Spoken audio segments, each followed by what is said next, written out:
샬롬 샬롬 샬롬 샬롬. 하나님 사랑합니다. 여러분 주 안에서 사랑합니다. 사도행전 15장 말씀입니다. 오늘 이 15장 말씀은 9월 25일 새벽 묵상 속에 함께 나온 말씀이고, 시편 92편 1절부터 93편 5절까지 사도행전 15장 말씀은 주 예수의 은혜, 이런 제목으로 함께 은혜를 나눠보도록 하죠. 1절부터 21절의 내용, 15장 전체의 말씀은 41절까지 있습니다.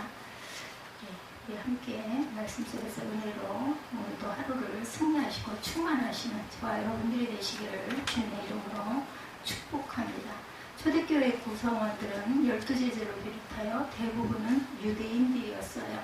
근데 이방인에 대한 전도로 초대교회 이방인들이 들어오게 되므로 몇 가지 문제점들이 제기가 되죠. 유대인들로서 교회에 들어온 사람들은 예수 그리스도를 믿으면서도 유대교적 전통을 고수해야 한다라고 주장을 하죠. 더 구체적으로 말하면 구원을 얻으려면 반드시 유대교 전통에 따라 할례를 받아야 한다는 거죠. 이들이 바리새파 출신으로 유대교에 개종하여 교회에 들어온 소위 바리새파 기독교인들입니다. 그런가 하면 초대교회나 이방인으로 예수 그리스도를 믿는 사람들이 점점 많아지죠. 이들은 예수 믿고 교회에 들어왔지만 바리새파 기독교인들처럼 할례의 필요성을 받아들이질 않습니다. 예수 그리스도를 믿음으로 구원받는다는 거지 할례는 필요치 않다는 거죠. 할례가 오늘날로 말하면 세례 침례에 속하지 않습니까? 그런데 세례 침례는 이게 마음의 그 고백이기도 하고 의식이기보다는 내 마음의 결단으로서는 필요하다고 생각을 합니다. 구원을 얻으려면 반드시 하나님의 말씀대로 우리가 행하고 나아갈 필요성이 있습니다. 초대교회는 이방인으로 예수 그리스도를 믿는 사람들이 점점 늘어났고, 예수 믿고 교회에 들어왔지만 바리새파 기독교인들처럼 할례의 필요성들을 받아들이지 않습니다. 예수 그리스도를 믿음으로 구원받는다는 거지 할례가 무슨 필요가 있느냐. 이렇게 해서 초대교회는 바리새파 기독교인들과 이방인으로서 예수 믿고 교회에 들어온 성도들 사이에 할례 문제를 놓고 갈등이 생겼어요. 할례는 유대인들에게 있어서 아주 중요한 의식이기도 하죠. 그래서 바울은 할례를 마음판에 받아라 이런 이야기도 합니다. 왜냐하면 필요치 않아 하는 이방인들이 많다 보니까 이렇게도 얘기했을 것 같아요. 유대인들의 조상은 아브라함이죠. 하나님께서 아브라함을 선택하시고 그에게 창세기 17장 7, 8절에 보면 내가 내 언약을 나와 너 및 내 대대 후손 사이에 세워서 영원한 언약을 삼고 너와 내 후손의 하나님이 되리라. 내가 너와 내 후손에게 내가 거류한 이 땅 곧 가나안 온 땅을 주어서 영원한 기업이 되게 하고 나는 그들의 하나님이 되리라고 말씀하시고 그 언약의 표징으로 할례를 행하라고 말씀하죠. 창세기 17장 9절에서 14절입니다. 하나님이 아브라함에게 이르시되 그런즉 너는 내 언약을 지키고 내 후손도 대대로 지키라. 너희 중 남자는 할례를 받으라. 이것이 나와 너희와 너희 후손 사이에 지킬 내 언약이니라. 너희는 표피를 배워라. 이것이 나와 너희 사이의 언약의 표징이니라. 너희 대대로 모든 남자는 집에서 난 자나 또는 너희 자손이 아니라 이방 사람에게서 돈으로 산 자를 막론하고 난지 8일 만에 할례를 받을 것이다. 그러면 종이나 노예도 마찬가지라는 거죠. 너희 집에서 난 자든지 너희 돈으로 산 자든지 할례를 받아야 하리니 이에 내 언약이 너희 살아있어 영원한 언약이 되려니와. 할례를 받지 아니한 남자 곧 그 표피를 베지 아니한 자는 백성 중에서 끊어지리니 그가 내 언약을 배반하였습니다. 이렇게 나와 있기는 합니다. 그러므로 할례 받지 아니한 사람은 아브라함의 자손이 아니고 백성 중에서 끊어진다. 다시 말해서 구원을 못 받는다는 얘기죠. 할례는 이렇게 하나님의 선택받은 민족이라는 가장 중요한 표시였기 때문에 바리새파 기독교인들에게 쉽게 포기할 수 없는 문제일 수도 있었습니다. 예수 그리스도를 믿는 믿음도 중요하지만 할례 또한 그에 못지않게 중요하다는 거죠. 그렇다면 초대교회에서 처음으로 겪게 된 이 갈등과 할례를 받아야 하느냐 받지 않아도 되느냐 하는 이 문제를 해결하기 위해서는 할례의 참뜻을 먼저 알아야 되겠죠. 아브라함과 맺으신 언약의 증표로 처음 시행되었던 할례 의식은 할례 자체이기보다는 할례 속에 담긴 뜻이 중요했겠죠. 할례는 하나님의 선민으로 하나님 앞에서 하나님 뜻대로 살겠다는 헌신의 약속을 삶 속에 새기는 겁니다. 이 할례의 시행은 피의 제사와 무관하지가 않죠. 구약시대에 피로 죄를 용서받게 되죠. 할례를 시행할 때도 같은 우리가 피를 많이 흘리겠죠. 레위기 17장 11절에 육체의 생명은 피에 있습니다. 내가 이 피를 너에게 주어 단에 뿌려 너희의 생명을 위하여 속하게 하였나니 생명이 피에 있으므로 피가 죄를 속죄하느니라. 어린아이 양피를 자를 때 피가 쏟아지죠. 그것은 하나님께 생명을 드린다는 의미, 상징도 된다. 그리고 그 할례의 표시는 영원히 그의 삶 속에 남을 것이죠. 예, 그런 그 흔적이 남기 때문에 하나님은 선민의 표시가 할례받은 자의 살 속에 영원히 남아있어서 그것을 기억하며 살기를 원하셨던 거죠. 그래서 모세는 몸에 할례를 받았을지라도 하나님 말씀에 불순종하는 목이 곧은 이스라엘 백성을 향해서 책망하기도 합니다.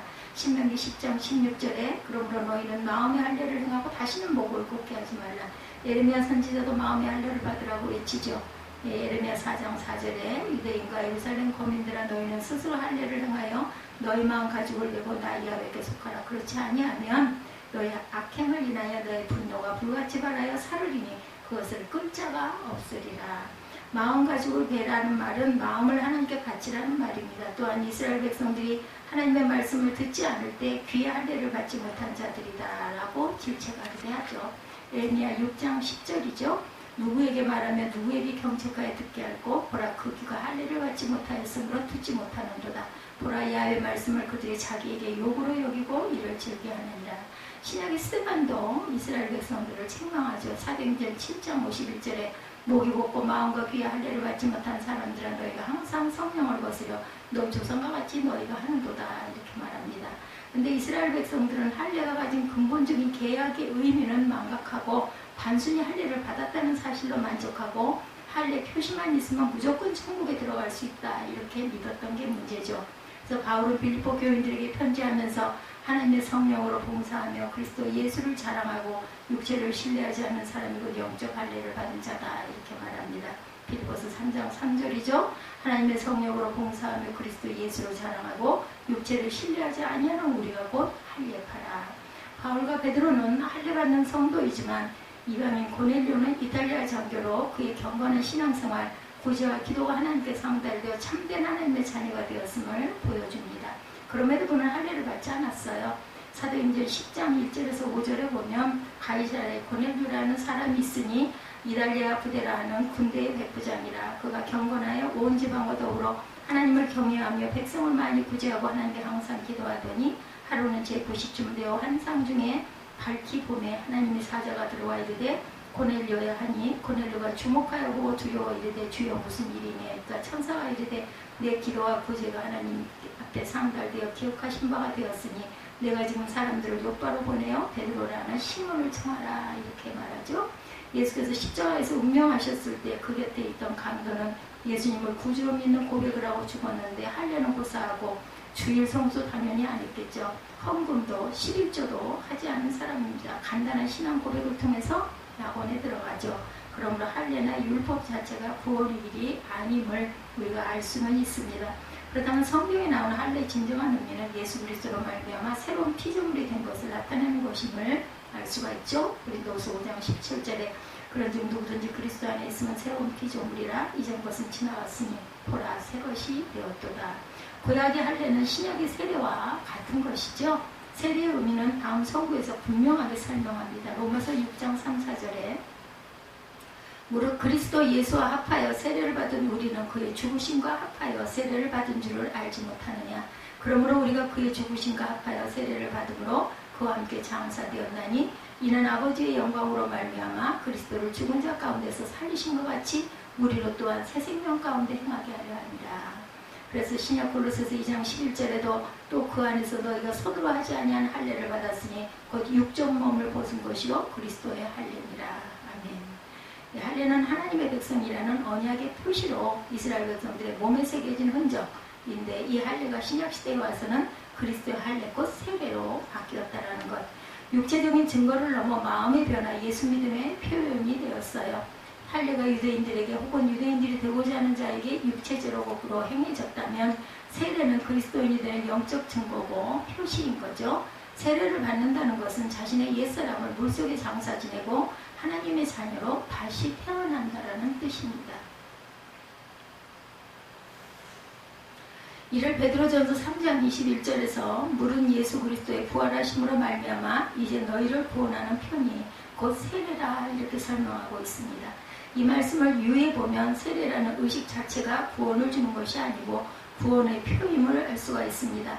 세례는 예수만이 오직 나의 구세주임을 믿는 사람만이 받을 수 있겠죠. 사도행전 8장에 보면 에디오피아 왕의 국고를 맡은 내시가 빌립의 전도를 받고 내가 예수 그리스도께서 하나님의 아들인 줄 믿노라 라고 고백하자 빌립이 그에게 세례를 베풀었어요. 사도행전 8장 6절에서 39절 내용에 나오죠. 이처럼 오직 예수 그리스도만이 자신의 구세주이시며 그가 곧 하나님의 아들이심을 믿는 사람이 받는 예식이 세례다. 그러므로 세례는 하나님 나라에 들어가는 거룩한 예식이며 구원의 표가 되는 거죠. 구약에서는 이것을 마음의 할례라고 말씀하고 있는데 예레미야 4장 4절에 보면 유대인과 예루살렘 거민들아 너희는 스스로 할례를 행하여 너희 마음 가죽을 베고 나 야훼께 속하라. 그렇지 아니하면 너희 행악을 인하여 나의 분노가 불같이 발하여 사르리니 그것을 끌 자가 없으리라 말씀합니다. 육신의 몸을 베는 것이 중요한 것이 아니라 마음의 가죽, 불신앙의 완악한 마음과 불순종의 패역한 마음을 베어내야 하겠다. 이것이 바로 마음의 할례라는 거죠. 로마서 2장 28절과 29절에 육신의 할례가 아니라 오직 할례는 마음의 할지니 신령에 있고 의문에 있지 아니하는 것이다 라고 하였어요. 형식으로서의 육신의 할례가 중요한 것이 아니죠. 마음의 할례, 신령한 할례가 중요한 것입니다. 육체의 자국과 흔적을 주는 할례보다 마음을 새롭게 하고 믿음으로 순종하여 변화된 삶을 보여주는 마음의 할례를 받아야 하겠죠. 이것이 참된 의미의 세례인 것입니다.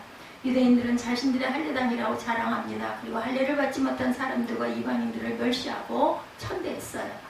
그러나 하나님은 에레미야를 통해서 이스라엘 백성들이 마음의 할례를 받지 못했다라고 책망하죠. 대저 열방은 할례를 받지 못하였고 이스라엘은 마음의 할례를 받지 못하였느니라. 에레미야 9장 26절이죠. 그래서 바울은 할례나 물 할례가 아무것도 아니로되 오직 새로 지으심을 받은 자뿐이라. 갈라디아서 6장 15절입니다. 고린도전서 10장 1절 이하에도 우리 조상들이 다 구름 아래 있고 바닷 가운데로 지나가며 모세에게 속하여 다 구름과 바다에서 세례를 받았다라고 말씀하죠. 이스라엘 백성들이 홍해바다를 건넌 것은 세례를 받은 것으로 표현하기도 합니다. 상징으로 세상을 상징하는 애굽에서 완전히 벗어난 것을 세례로 표현한 것이죠. 그러므로 세례는 세상 제약의 지배에서 벗어나 하나님의 자녀가 된 것을 뜻하는 것이죠. 이스라엘 백성들은 홍해바다를 건너는 세례를 받았음에도 마음의 세례를 받지 못합니다. 결국은 1세대들이 다 죽죠. 가나안에 들어가지 못하고. 그래서 광야 생활을 하면서도 여전히 악을 즐기고 우상을 섬기는 영적 간음을 행하고 늘 믿음 없는 자가 되어서 하나님을 원망하고 시험하다가 멸망을 당하죠. 그들은 육신의 할례는 받았지만 마음의 할례를 받지 못하여 여전히 육체대로 살고 여전히 정욕대로 살고 여전히 죄 짓는 생활을 하다가 결국 광야에서 멸망을 합니다. 그러므로 세례받는 것도 중요하지만 세례받음으로 마음을 씻고 마음이 새로워지는 생활이 더 중요한 것이다. 다시 말해서 마음의 가죽을 베어내는 세례가 더 중요한 거죠. 이렇게 마음의 가죽을 베어내는 의미에서 물세례를 받을 때 비로소 교회 공동체의 일원이 되는 것이죠. 물세례와 더불어 마음의 세례 즉 성령 세례를 받음으로 비로소 우리는 본질적으로 하나님의 거룩한 자녀가 됐습니다. 신약의 세례, 구약의 할례는 이처럼 거룩한 하나님의 백성이 되는 중요한 의식이죠. 예수께서 요한복음 3장 3절에 예수께서 대답하여 가라사대 진실로 진실로 내게 이르노니 사람이 거듭나지 아니하면 하나님 나라를 볼 수 없느니라. 세례받았다는 사실만으로 구원받는 것은 아니에요. 세례의 깊은 뜻, 거듭나는 역사가 있어야 되겠죠. 갈라디아서 6장 15절에 할례나 무할례가 아무것도 아니로되 오직 새로 지으심을 받은 자뿐이니라. 그런데 바리새파 그리스도인들은 이들이 예수님을 그리스도로 믿었음에도 불구하고 구세주죠. 그리스도는 모든 이방인들이 구원받기 위해서는 할례를 받고 유대교의 모든 전통을 지켜야 한다고 가르친 것이죠. 이것은 바울이 전파했던 복음과는 확연히 다른 복음입니다. 이 바리새파 그리스도인들은 바울이 세운 이방인 교회들을 찾아다니면서 이단 사상을 퍼뜨리며 엄청난 혼란을 야기시키고 있었어요. 방언을 하지 못하면 구원받은 것이 아니다 라든가 세례받지 않았으면 구원받지 않았다 라든가 우리 교회만이 유일한 참 교회이기 때문에 당신이 우리 교회에 출석하지 않으면 구원받을 수 없다 라든가 우리 교회는 대학교로 치면 서울대학교와 같은 곳이어서 2, 3여 대학이나 지방대학과는 다르다라든가 이런 이야기들을 하죠.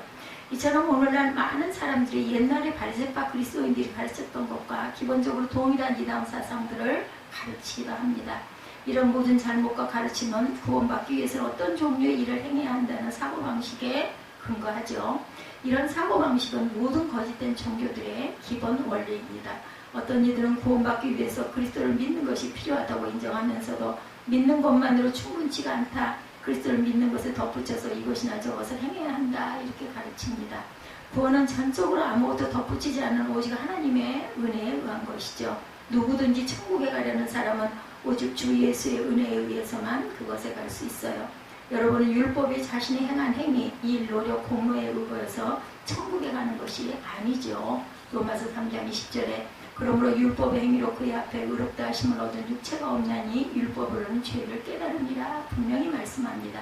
에베소서 2장 8, 9절에 너희는 그 은혜에 의하여 믿음으로 말미암아 구원을 받았으니 이것은 너희에게서 난 것이 아니요 오직 하나님의 선물이라 행위로서 난 것이 아니니 이는 누구든지 자랑하지 못하게 하려 함이라. 어떻게 해야 구원을 얻을 수 있어요? 오직 한 가지 대답이 있을 뿐입니다. 사도행전 16장 31절에 가로되 주 예수를 믿으라 그리하면 너와 네 집이 구원을 받으리라. 아멘. 할례받지 않으면 구원을 받을 수가 없다는 이단 사상을 가르치는 이 바리새파 그리스도인들 때문에 바울은 어려움을 겪습니다. 갈라디아 교회는 이 바리새파 기독교인들의 거짓된 가르침 속에 속아서 주님으로부터 떠났어요. 그래서 그 일로 대단한 충격을 받고 강력한 말로 갈라디아 교회에 편지를 쓰죠. 갈라디아서 1장 6절에서 9절에 보면 그리스도의 은혜로 너희를 부르시는 일을 이같이 속기 떠나 다른 복음을 따르는 것을 내가 이상하게 여기노라. 다른 복음은 없나니 다만 어떤 사람들이 너희를 교란하여 그리스도의 복음을 변하게 하려 함이라. 그러나 우리나 혹은 하늘로부터 온 천사라도 우리가 너희에게 전한 복음에 다른 복음을 전하면 저주를 받을지어다. 우리가 전에 말하였거니와 내가 지금 다시 말하노니 만일 누구든 너희가 받은 것 외에 다른 복음을 전하면 저주를 받을지어다. 기독교 대신에 유대교를 가르쳐져 있었던 이런 거짓 교사들 때문에 바울과 바나바는 안디옥 교회 대표자들로서 예루살렘에 파송이 되었고 예루살렘에서는 이 문제로 특별한 회의가 열리게 됩니다.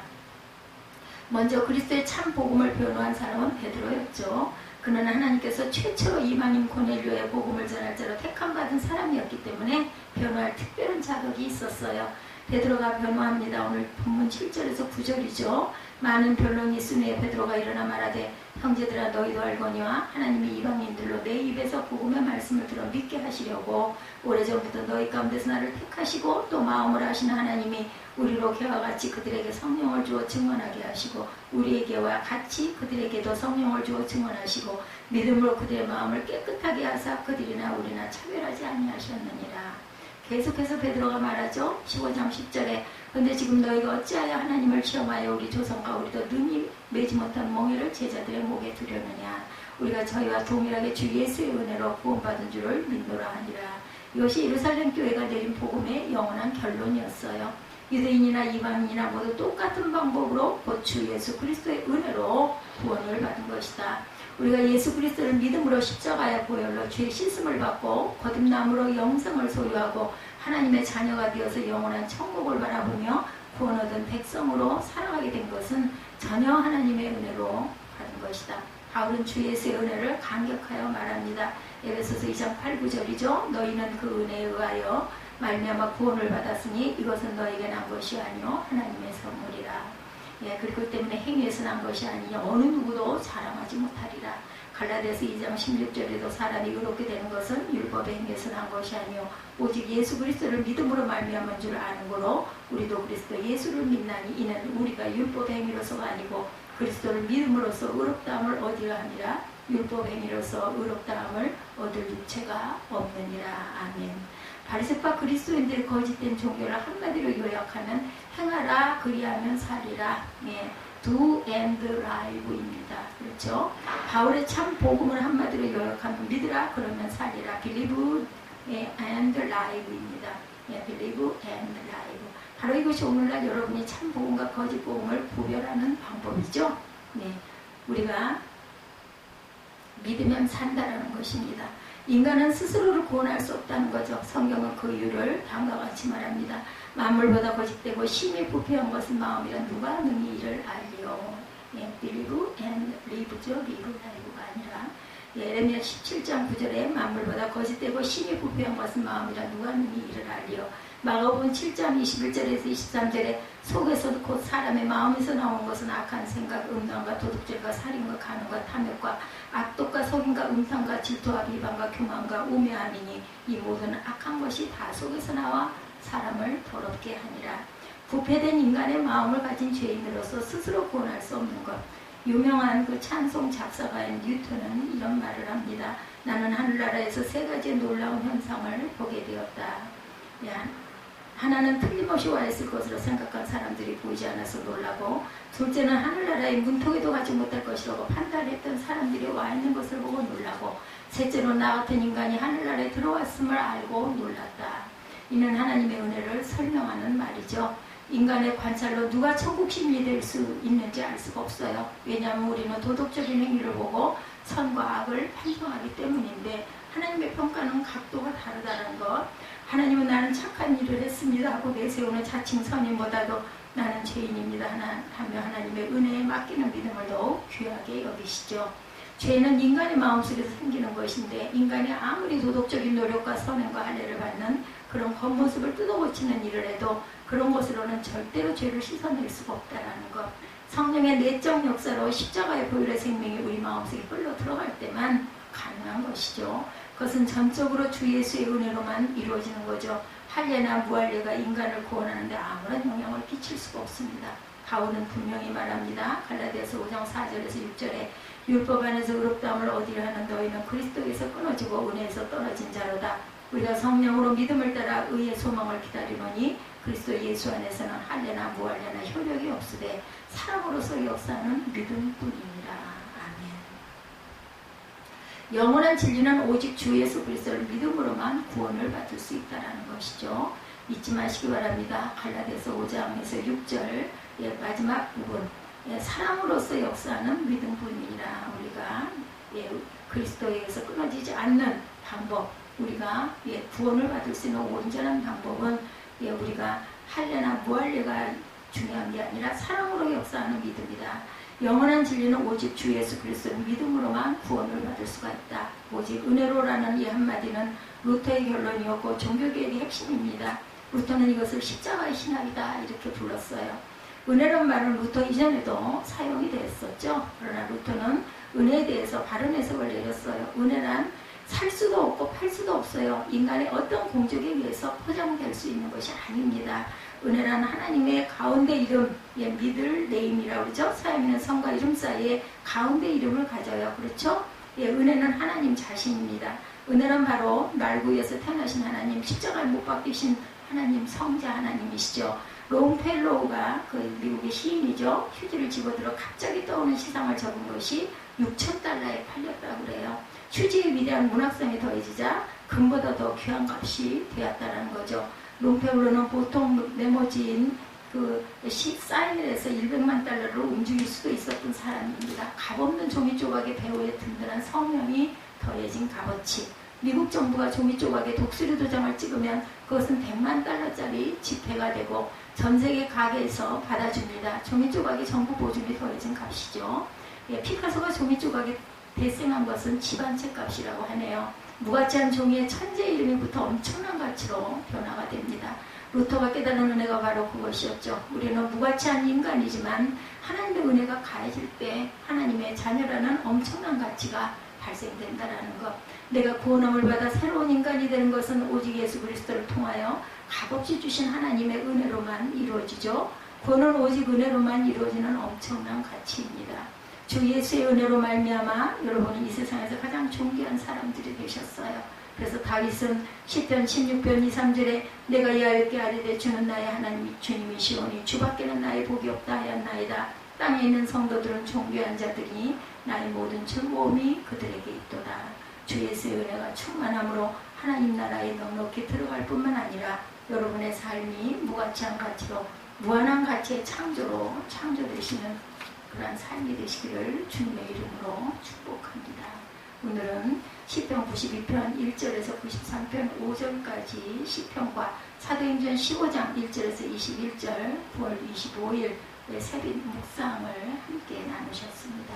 오늘 하루도 복된 하루, 정말 가을이 완연하죠. 되시기를 주님의 이름으로 축복합니다.